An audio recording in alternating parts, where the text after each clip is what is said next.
The sole purpose of this video is to provide a basic overview and orientation of your new apparatus. This video is not intended to act as or replace individualized driver-operator training. Individual fire departments may base guidelines, policies, and procedures tailored for best practices. Pierce Manufacturing and Hughes Fire Equipment representatives are not liable for injuries caused from acts resulting from actions inconsistent with the information provided within this video and/or accompanying manuals. Refer to the Operation and Maintenance Manual for complete details relating to the components and features of this apparatus. Only trained personnel should operate this vehicle or perform maintenance. You are responsible for learning how to operate this fire apparatus under all conditions without having to refer to the manual while operating at an emergency incident. This video will discuss types of warnings and caution labels. It is your responsibility to locate and identify each of the labels and understand the importance and associated hazards. Warning labels will point out procedure that must be taken or action that must be avoided to guard against the possibility of serious injury or death. Caution labels will advise you that there is a risk of damage to property if certain precautions are not followed. Continuous training, reviewing of operation and service manuals, developing good standardized practices will assist driver operators with a more complete understanding of the components and operation of this fire apparatus. As the driver operator of this vehicle, you are responsible for understanding the function of each component of the apparatus, maintaining control of the fire apparatus at all times while in operation. Make operational and functional changes while operating at an emergency without having to read operator's instructions or safety warning labels. Operate manual override and emergency shutdown procedures immediately if a component fails to operate properly. Components location may vary with each Pierce fire apparatus. Review the exact location of each component prior to operation. Major inconsistencies between your vehicle and the information contained in this video should be directed to your sales representative. Safe operation of any vehicle is the responsibility of the driver operator. You must learn the location and function of all controls, switches, gauges, valves, inlets, and discharges. Due to a higher center of gravity, heavy trucks have a significantly higher rollover tendency than other types of vehicles. To reduce the risk of rollover, avoid making sharp turns, excessive speed, and avoid abrupt maneuvers. In the event of a rollover crash, an unbelted person is significantly more likely to become injured or die than a person wearing a seatbelt. In the event of a crash, unbuckled occupants can also become a hazard to other occupants, as they may be thrown around inside the cab. Seatbelts are required while in operation. Please refer to your warranty certificates for details and information enclosed in your manuals. Customer-installed equipment must be mounted to withstand road travel and comply with NFPA 1901. Modifications such as drilling holes or welding to structural frame components of the chassis are not permitted. Contact Pierce for instruction and review of non-structural sheet metal or other dissimilar metals for modification. Follow the radio installation guide for further assistance on installing or mounting electronics. Before placing your new apparatus into service, perform a primary inspection of key components of the apparatus, including all fluid levels, anti-lock braking systems, electronic stability control, and automatic traction control. Weigh your apparatus to ensure that it conforms to axle and brake ratings. Never exceed the gross axle rating printed on the label inside the cab. Exceeding these ratings could lead to reduced component life, personal injury, or death. Review the use of auxiliary braking systems, compression brake, exhaust brake, electronic retarder, and hydraulic retarder. Before placing the apparatus in service, refer to the operational maintenance manuals. Information on the operation and maintenance functions for the components such as the pump, pressure governor, and foam systems, along with other options, is provided in either the Pierce manuals and/or other manufacturer support information delivered with the apparatus. If you need more information, please contact Hughes Fire Equipment. Congratulations, Skagit County Fire District 9, Washington, on your new Pierce fire apparatus, job number 40709. Please utilize this 5-digit job number when referencing your apparatus with Hughes Fire Equipment and Pierce Manufacturing. We'll get started on a brief orientation. Starting first, just under the front bumper, there are 2 open-ended tow hooks. As we move up onto the face on the corner edge, you'll find a marker indicating the edge of the bumper. Just inside that location, dual air horns and also electronic siren and PA speaker. As we move up onto the bumper extension on the passenger side, you'll find a swivel discharge. Just inside that location in the center, you'll find your hose storage location, dry deck material inside, and also Velcro tie downs. Moving up onto the cab face, you'll find your headlight structure housing low and high beam headlights, also your marker turn indicators. Just inside that area in the grille, you'll find forward-facing emergency warning lights. As we move to the outer edge of the A-pillar, it's where you'll find your mirror housing a flat and convex mirror. And as we move to the brow of the apparatus, you'll find your identification clearance lights. Located in the center of the brow area, you'll find a forward-facing floodlight. Moving up onto the roof of the apparatus, you'll find your emergency warning light bar. Let's take a couple of close-ups of the items we just talked about. First, starting general photo here of the front area. We'll move in now to the tow hooks, 6,000 pounds direct pull. These are not intended for towing. Close-up of the electronic siren and air horns. Moving now into the front hose load. Headlight structure. High beam, low beam, turn indicator. As we move to the grille, you'll find emergency warning lights. Just above the Kenworth logo is where you'll find the grab handle for tilting the hood of the front cab. There are 2 windshield wipers. Moving up to the very top, forward-facing floodlight, marker, and emergency warning lights. Let's take a look at the cab section next, starting on the driver's side. We'll focus in first starting at the front axle, where you'll find Alcoa wheels, Michelin tires. Moving now to the front, where you'll find a marker turn indicator. Moving just up from this location, your emergency warning light, side facing. And then as we move to the top of the fender area, this is where you'll find your marker turn indicator, and then also air inlet at the very top section for the engine.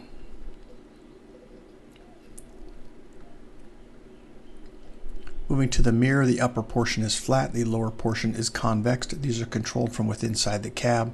At the rear of the hood, these are the release mechanisms for both left and right side. Also certified clean idle. Do not remove this placard. Moving around to the driver's side door, you'll find the door lock and latch. It is also a keyed entry. Right next to that, you'll find the grab handles for gaining access in and out of the cab for maintaining 3 points of entry. As we move to the door panel itself, you'll find a grab handle and then also the door lock combination latch. At the very top section, you'll find window controls. Let's take a look at some close-ups. First at the grab handle, then we'll move forward to the latch mechanism. As we move up onto the top, this is where you'll find the controls and also door lock. Just forward of this location, on the angled portion, is where you'll find your door lock and also mirror control. Moving now into the base of the seat area. As we move into the base of the seat, you'll find your master battery switch, quarter turn. It is the red switch. When plugged into Shoreline Power, the battery voltage indicator will illuminate battery status. Also at the base of the seat pedestal is where you'll find your information regarding your vehicle from the manufacturer. We'll go over a few items here, first starting with the date of manufacture, 5-digit job number, gross vehicle weight rating, cold tire inflation, the VIN number, and then all of the components for each part of the vehicle, including the fluid type and fluid amounts. Let's move to the seat itself. This is a ride control seat air. There are adjustments on the side and also just underneath the front section. At the base of the floor, you'll find a foot pedal for the air horn activation. Moving up to the steering area, you'll find your ignition switch. Moving to the right and just slightly above, you'll find a yellow placard. This placard indicating the height of the vehicle, 10 feet 1 inch, length 33 feet 0 inches, gross vehicle weight rating 56,000 pounds. This also houses the 5-digit job number 40709TR-01. Moving to the center section, you'll find 4-way flashers or emergency flashers, headlights and dome lights, also exhaust pressure gauge, vehicle data recording port. As we move further down, you'll find traction control, DEF information here regarding regen, and then also moving to the very far right, you'll find climate control for heat, air conditioning, and defrost. Let's move down on the dash area. Starting first with the yellow diamond, pull to apply your system parking brake and push to release. This is the rear spring brake, along with your Allison transmission pad, push button, digital readout. Moving just to the right of this location, you'll find 12-volt access. As we move to the center console area, we have some additional tally light information. We'll cover a few of those next, starting first at the top with the red tally lights with open door, low voltage, do not move truck, and also tank rack down, 12-volt access via barrel style. Moving down, some green indicators here, pump engaged, okay to pump and roll, okay to engage high idle, and a battery indicator. Some switches down below. These are emergency switches for emergency master, lower zone, rear zone, PTO pump, high idle, and rear work light. Also some scene lights here for rear, left, right, and front scene. As we move just down below this, you'll find a digital readout for pump pressure. And then moving just to the right in the same vicinity, you're going to find your electronic siren and PA speaker control module. Moving to the rear of this location, you'll find map book storage and resource storage locations here. Let's move back toward the upper ceiling area where you'll find your backup camera monitor. And then we'll move back to the exterior, starting at the fuel tank where you'll find the ultra low sulfur diesel fill location. It is the silver cap. As we move just to the rear of that location, this is the fill location for your DEF tank. Let's take a couple close-ups of this, first starting with the ultra low sulfur diesel fuel only silver cap. As we move just to the right, a fuel alert indicating use of ultra low sulfur diesel fuel. And then also as we move to the right, this is the DEF fill location. Moving toward the pump panel area, we'll start at the very top with the two crosslays located here, crosslay 1 and crosslay 2. And we'll move now into the pump panel area at the very top section, starting first with the front discharge, crosslay 1 and crosslay 2. Here's a close-up of those. We'll move just to the right to the two master gauges, pump intake and master pump discharge gauge. Moving further to the right, some additional switch panels here for scene lights and also panel light. Let's move down on the pump panel, starting on the left with driver 1, passenger 2, and driver 3. Pressure throttle governor located in the center. Just beneath that, you'll find an audible speaker. The outer edge of that bezel does rotate to allow it to increase or decrease sound, and then to the right is the vacuum and pressure test gauge ports, and those are currently plugged and are utilized for testing purposes. Also tank fill and recirculating line and deluge discharge. A few warning placards here indicating pressure hazard. Caps may be under pressure. Be cautious when opening them. Also warning regarding entanglement hazard because the line's coming from aloft. There's the possibility of entanglement. These are the two discharges located on the driver's side, both 2.5 inch, locally controlled here at the pump panel. As we move to the right, you'll find the engine cooler. This is a twist and not a pull. And also, if properly engaged your pump, you'll get this indicator OK to pump illuminating. As we move down, we have a push to prime, air prime for at least best practices, 1,000 RPMs. And as we move to the right, you'll find your tank to pump. Just underneath that, a warning placard indicating when climbing on or off the vehicle, you should always face the vehicle, and that's why we have that warning placard here. Additional warning placard here, once again, entanglement hazard because those lines coming from aloft. We do have the minimum operation maintenance schedule located here for 150, 200, and 250 test pressures. Also, American flag eagle, Pierce logo. This is your large diameter pump inlet. To the right, you'll find your water tank level indicator, and then further to the right, you'll find the auto eject. This is a 20 amp. When the truck will start, it will automatically eject your shoreline power. Let's move just up from this location where you'll find an air inlet, and then also just underneath that, this is the pump drain. An additional placard located here regarding your waterous pump, indicating a capacity of 1,250 GPM. Also, warning, only trained personnel should operate this piece of equipment, and that's only after proper training.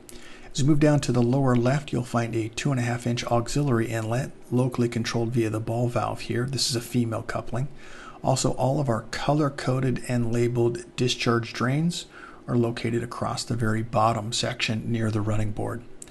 Let's take a look at the body section next. We'll identify a few items in this area. First, let's start at the very top with a side-facing scene light, controlled from within inside the cab and also at the pump panel.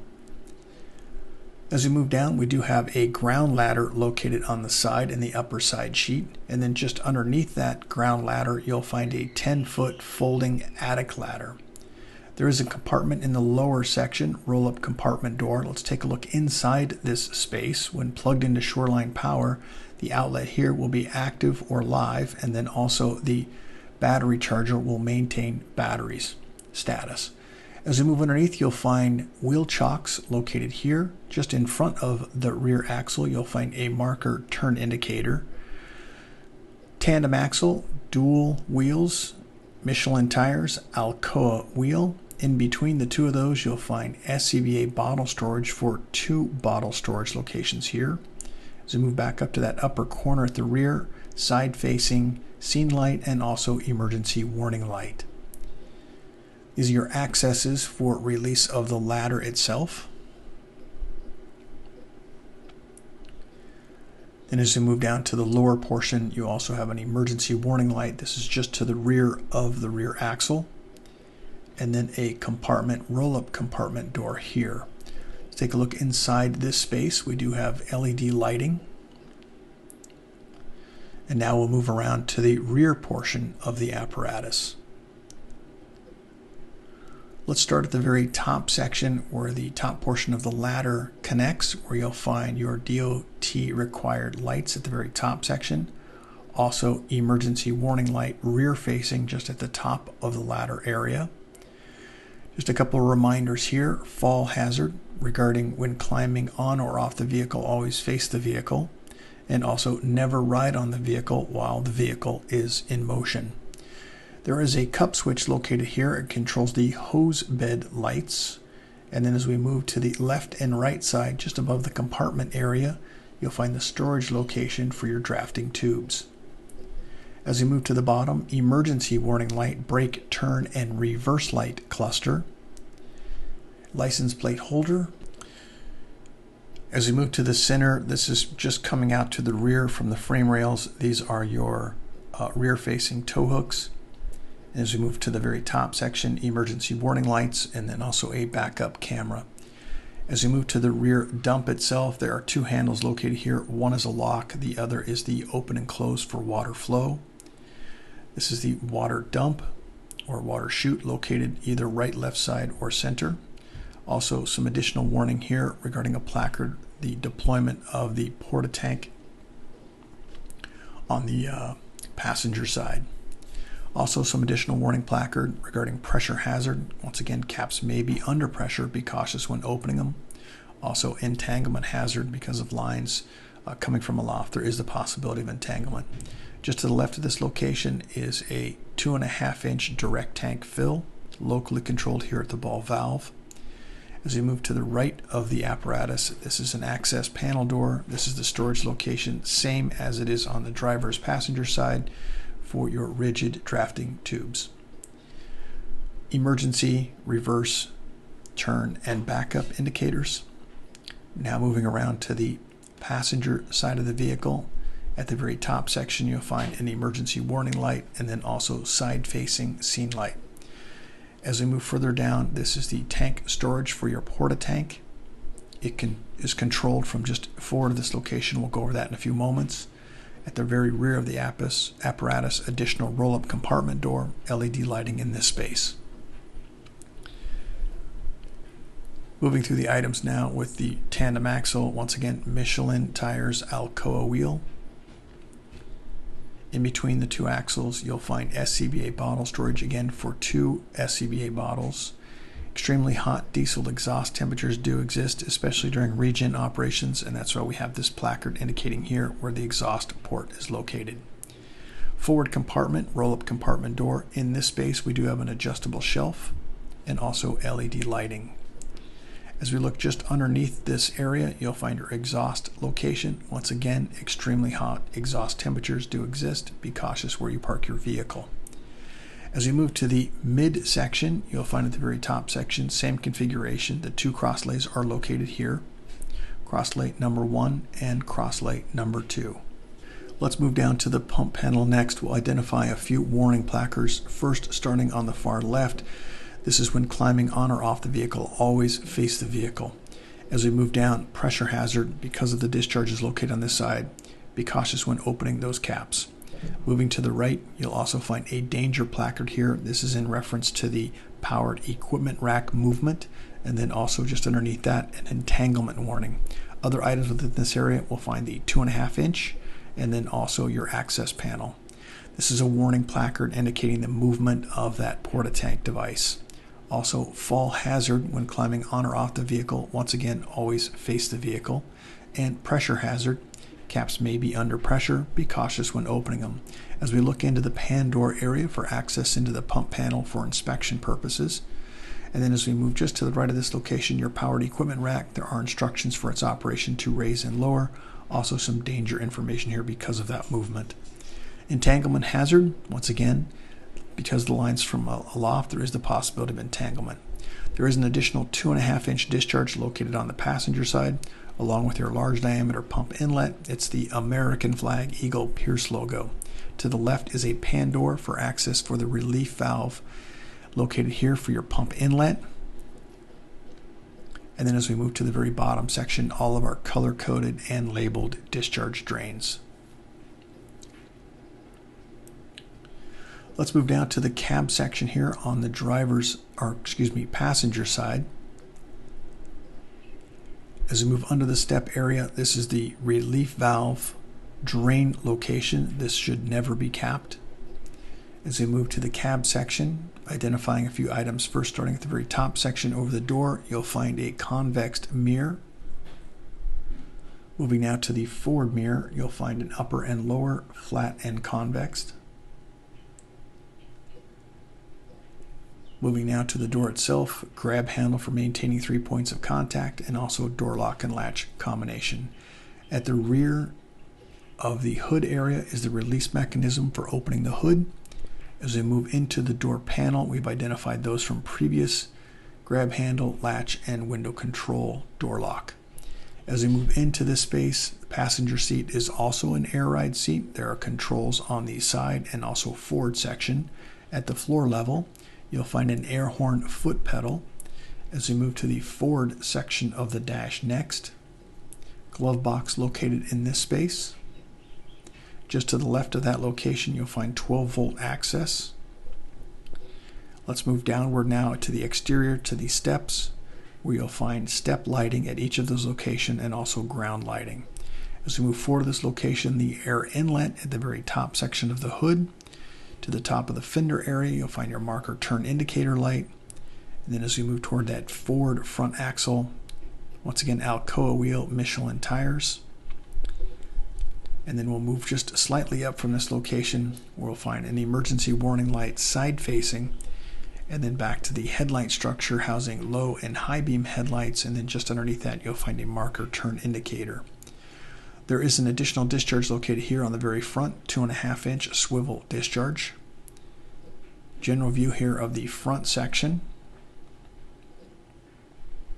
And then full view here now of the front of the bumper and side view.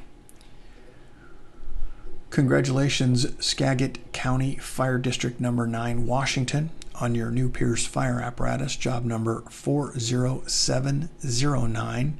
If you have any questions regarding your apparatus, please contact your Hughes Fire Sales Representative. Thank you and congratulations.